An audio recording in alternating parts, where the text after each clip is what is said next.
Multedo Voltrese è il big match del girone B di prima categoria, seconda contro terza. La gara comincia subito al 10° minuto con il gol di Cardillo che sfrutta un errore difensivo locale per realizzare il gol dell'1-0. La reazione del Multedo è veemente e arriverebbe un altro gol che però viene annullato per una posizione di fuorigioco. Ancora Multedo e ancora reazione della formazione di casa con Mendoza.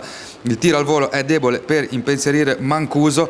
Al 40° Cardillo morde di nuovo, troppa libertà per il numero 10 che può liberare il destro sotto l'incrocio dei pali. 2-0 al 40° minuto e Multedo che negli ultimi 5 minuti del primo tempo fa tempo ancora a prendere una traversa e ad andare vicino al gol che riaprirebbe la gara con Bellicchi, ma Mancuso para e mantiene il 2-0.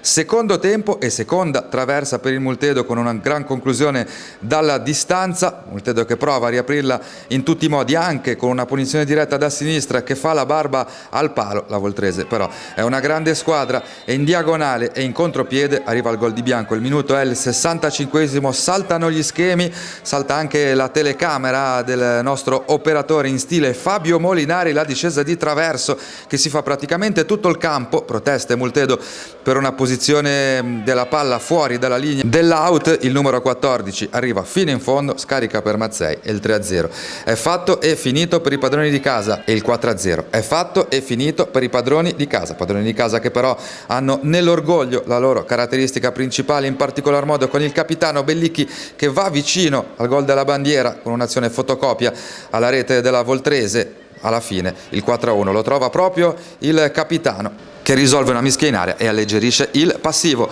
Missione compiuta per la Voltrese, sorpasso avvenuto, Lampi perde e allora adesso è rincorsa piena per i gialloblu.